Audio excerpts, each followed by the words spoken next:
Berlalu apa turun?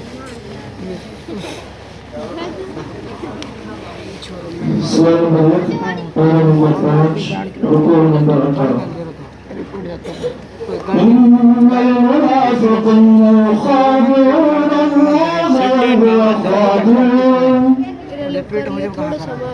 أعوذ بالله من الشيطان الرجيم بسم الله الرحمن الرحيم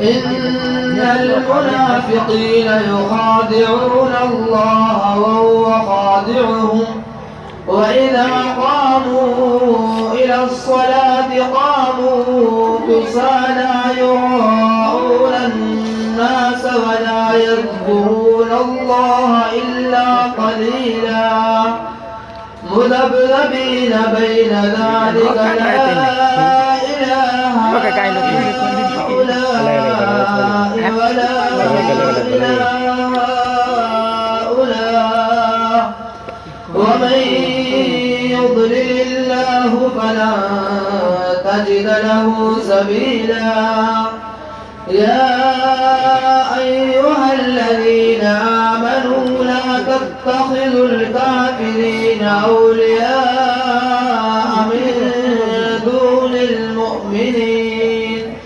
أتريدون أن تجعلوا لله عليكم سلطانا مبينا إن المنافقين في الدرك الأسفل من النار ولن تجد لهم نصيرا صدق الله العظيم.